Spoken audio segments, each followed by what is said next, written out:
नमस्कार दोस्तों, मैं आपका स्वागत करता हूं हमारे चैनल नेट न्यूज़ में। अगले महीने इनके खातों में मोदी सरकार डालेगी 2,000 रुपये। जी हाँ, सही सुना आपने। भारत के किसानों की समस्या किसी से छुपी नहीं है। किसान की दिक्कतों को दूर करने के लिए हर संभव सरकार प्रयास कर रही है। कोरोना काल में लगभग हर किसी की आर्थिक स्थिति बिगड़ गई थी। इसके मद्देनजर सरकार ने आर्थिक पैकेज की भी घोषणा की थी और कई लोगों को इसका फ़ायदा भी हुआ था। लोगों को वित्तीय सुरक्षा प्रदान करने के लिए सरकार कई योजना भी चला रही है। इन्हीं में से एक योजना है सरकार की अगले महीने किसानों के बैंक खातों में 2,000 रुपये डालेगी। प्रधानमंत्री नरेंद्र मोदी ने किसानों में की हालत को सुधारने के लिए किसान सम्मान निधि योजना की शुरुआत की थी, जिसकी 7वीं और चालू वित्त वर्ष की तीसरी और आखिरी किस्त का भुगतान सरकार करने जा रही है। दिसंबर 2020 के पहले हफ्ते में किसानों के खाते में पैसे डाले जा सकते हैं। अगर आपने भी इस योजना के लिए रजिस्टर किया है और इस बात की जानकारी चाहते हैं तो आपको अगली किस्त मिलेगी या नहीं, तो आप प्रधानमंत्री किसान स्कीम के लिए समर्पित पोर्टल के जरिए इस बात की जानकारी प्राप्त कर सकते हैं। इसके साथ ही अब तक नाम दर्ज नहीं होने की स्थिति में आप यहां शिकायत भी दर्ज करा सकते हैं। यदि आपका नाम इस योजना के लाभार्थियों की अपडेट सूचियों में दर्ज होगा तो आपको इस स्कीम का लाभ मिलेगा। हम आपको बता दें कि कैसे इसे चेक करना है। अपना नाम सबसे पहले आपको पीएम किसान स्कीम के आधिकारिक वेबसाइट पर जाना होगा। वहां पर दाहिने तरफ फार्मर्स कॉर्नर के अंतर्गत आपको बेनिफिशियरी लिस्ट का ऑप्शन मिलेगा। इस लिंक पर क्लिक करने के बाद आपके सामने एक नया पेज खुलेगा। इस पेज पर राज्य, जिला, उप जिला, प्रखंड के बाद गांव का चयन करना होगा। अब सभी विकल्पों के चयन के बाद गेट रिपोर्ट पर क्लिक करें। यहां लाभार्थियों की सूची आपके सामने आ जाएगी। इन पृष्ठभूमियों में आपका नाम ढूंढ सकते हैं। वहीं अगर पिछली सूची में आपका नाम था लेकिन अपडेट सूची में आपका नाम नहीं है तो आप पीएम के किसान के हेल्पलाइन नंबर पर भी शिकायत दर्ज करा सकते हैं। जो हेल्पलाइन नंबर है वो है 011-24-300-606। एक बार फिर से आपके लिए 011-24-300-606। वहीं पीएम किसान टोल फ्री नंबर है 1800-1155-266 1800-1155-266।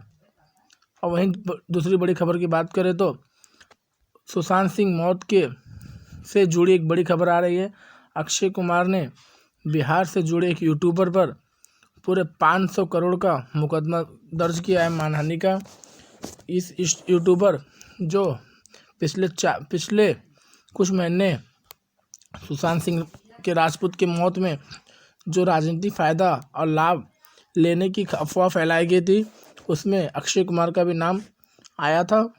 और इस यूट्यूबर ने अक्षय कुमार की मूवी दिल बेचारा और MS धोनी नाम मिलने के कारण नाखुश बताया था, जिससे अक्षय कुमार ने इस यूट्यूबर पर पूरे 500 करोड़ का मानहानि का मुकदमा दर्ज कराया है।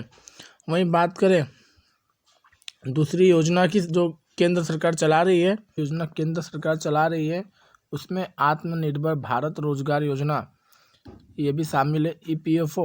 EPFO के जरिए 2 साल में 10 लाख नौकरियों का लक्ष्य है। इस योजना के अंतर्गत कर्मचारी भविष्य निधि संगठन के माध्यम से वेतन सब्सिडी पर केंद्र के 6,000 करोड़ खर्च होने की संभावना है और अगले 2 साल में 10 लाख से अधिक नौकरियां पैदा करने में मदद मिल सकती है। नौकरी सृजन का लक्ष्य वेतन पिरामिड के निचले पायदान पर है, लेकिन औपचारिकता को धक्का देगा। हालांकि कुछ कंपनियों द्वारा दावों के खिलाफ नई नौकरियों की संख्या पर निगरानी कठिन होगी। हासिल किया जा सकता है 10 लाख का आंकड़ा। 1 लाख नौकरियों की सृजन की पहल को हासिल करना मुश्किल नहीं है। ऊपर उल्लेखित अधिकारियों में से एक ने कहा कि 20 या अधिक श्रमिक वाले कम से कम 5 लाख प्रतिष्ठानों को EPFO के साथ पंजीकृत किया गया है और यदि वे अपने पेरोल में प्रत्येक में सिर्फ 2 कर्मचारियों को जोड़ते हैं तो 1 मिलियन यानी 10 लाख के आंकड़ा आसानी से हासिल की जा सकती है। यहाँ हम बात बता दें आपको, जो ऐसे संगठन या ऐसे कंपनी समूह है जो अब तक EPFO से जुड़े नहीं हैं, सरकार का मेन लक्ष्य उन्हें अपने डेटा में शामिल करना है। और दूसरी बड़ी खबर निकल कर आ रही है अब बिना सब्सिडी वाले सिलेंडर पर भी लोग पा सकेंगे छूट, लेकिन उसके लिए बुकिंग करने का एक नया तरीका सरकार ने ईजाद किया है। एलपीजी गैस सिलेंडर इस्तेमाल करने वालों के लिए बड़ी खुशखबरी है। अब आप बिना सब्सिडी वाले गैस सिलेंडर पर भी भारी रकम का छूट का फ़ायदा ले सकते हैं। बता दें, केंद्र सरकार अपने ग्राहकों को उज्ज्वला योजना की सुविधा देती है। इस सुविधा में ग्राहकों को सब्सिडी दी जाती है जो सीधे बैंक अकाउंट में ट्रांसफ़र हो जाती है। इसमें आपको 1 साल में 12 सिलेंडर मिलते हैं, सब्सिडी मिलती है। लेकिन आज हम आपको ऐसी सुविधा के बारे में बताएंगे जिसके ज़रिए आप बिना सब्सिडी वाले सिलेंडर पर भी डिस्काउंट पा सकते हैं।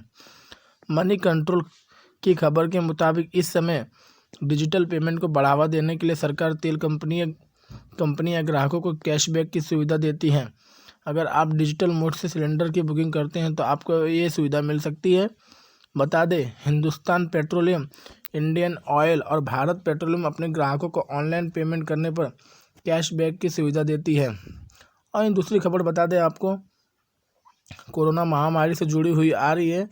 कोरोना की वैक्सीन अब लगभग तैयार हो चुकी है। सभी देशों ने कोरोना महामारी की वैक्सीन बना ली है, लेकिन इसका ट्रायल अभी अंतिम स्टेज पर है। वहीं बात करें खुशखबरी की, कोरोना की इस वैक्सीन ने 99% लोगों में तैयार की मजबूत इम्यूनिटी। इस ट्रायल के लिए दूसरे फेज की स्टडी में 560 लोगों में शामिल थे। इनमें ज़्यादातर ब्रिटिश लोग शामिल थे और इस ट्रायल में सामने आया कि कम से कम साइड इफ़ेक्ट के साथ ये वैक्सीन लगभग सभी उम्र के लोगों के लिए प्रभावशाली साबित हुई है। इससे पहले अमेरिका के बायोटेक फर्म मॉडर्ना और फाइजर एंड बायोटेक ने भी कहा था कि उनकी वैक्सीन 95% प्रभावशाली है। और एक ऑक्सफोर्ड यूनिवर्सिटी की वैक्सीन पिछले एक हफ्ते में तीसरी ऐसी कैंडिडेट है जिसने कोरोना वैक्सीन को लेकर पॉजिटिव न्यूज़ दी है।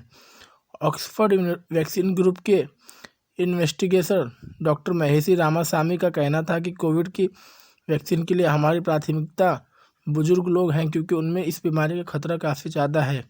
हमें खुशी है कि न सिर्फ बुजुर्ग लोगों में बल्कि युवाओं में भी इस वैक्सीन का सकारात्मक प्रभाव देखने को मिले हैं। हालांकि ऑक्सफोर्ड के ये नतीजे टेस्टिंग के शुरुआती स्टेज से लिए गए हैं, तो ये पूरी तरह से बता पाना मुश्किल है कि आखिर कोरोना के खिलाफ ये वैक्सीन रियल लाइफ में परिस्थितियों में कितनी कारगर साबित होती है। इस रिसर्च में सामने आया है कि हर एज ग्रुप के लोगों को इस डोज को लेने के लिए 28 दिनों के अंदर ही एंटीबॉडी डेवलप कर ली थी जो वायरस को ख़त्म कर सकती है। वहीं दूसरी बड़ी खबर बिहार से निकल कर आ रही है। बिहार के शिक्षा मंत्री मेवालाल चौधरी ने पद से इस्तीफा दे दिया है और आज ही उन्होंने अपना कार्यभार संभाला था। बिहार के शिक्षा मंत्री मेवालाल चौधरी ने अपने पद से इस्तीफा दे दिया है। उन्होंने आज ही अपना कार्यभार संभाला था। बिहार के राज्यपाल फागू चौहान ने मेवालाल चौधरी को इस्तीफा स्वीकार कर लिया है। मेवालाल पर कृषि विश्वविद्यालय में वीसी रहते हुए नियुक्ति में घोटाले का आरोप है। पूर्व आईपीएस अमिताभ दास का तो ये भी आरोप है कि मेवालाल की पूर्व पत्नी विधायक नीता चौधरी की पिछले साल हुई संदिग्ध मौत के तार नियुक्ति घोटाले से जुड़े हो सकते हैं। इस मामले की जांच के लिए अमिताभ दास ने डीजीपी को चिट्ठी लिखी थी। तेजस्वी यादव ने इस पर भी एक हमला करते हुए बताया कि मेवालाल के इस्तीफे के बाद विपक्ष एक बार फिर नीतीश सरकार पर हमलावर भी हो गया है। मेवालाल चौधरी ने इस्तीफे पर नेता प्रतिपक्ष तेजस्वी यादव ने नीतीश सरकार पर हमला बोला है। तेजस्वी ने लिखा है कि सिर्फ एक इस्तीफे से बात नहीं बनेगी। तेजस्वी यादव ने लिखा, माननीय मुख्यमंत्री जी, जनादेश के माध्यम से बिहार ने हमें एक आदेश दिया है कि आप भ्रष्ट नीति, नीयत और नियम के खिलाफ आपको आगाह करते रहें।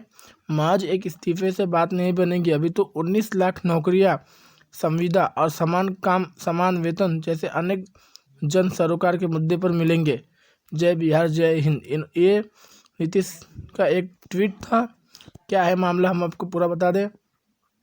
एबीपी न्यूज़ ने 4 साल पहले जनवरी 2016 में इस घोटाले का पर्दाफाश किया था। मेवालाल भागलपुर के जिस कृषि विश्वविद्यालय में कुलपति थे, वहाँ 2012 में कृषि वैज्ञानिक असिस्टेंट प्रोफेसर की भर्ती होनी थी। 2012 में 281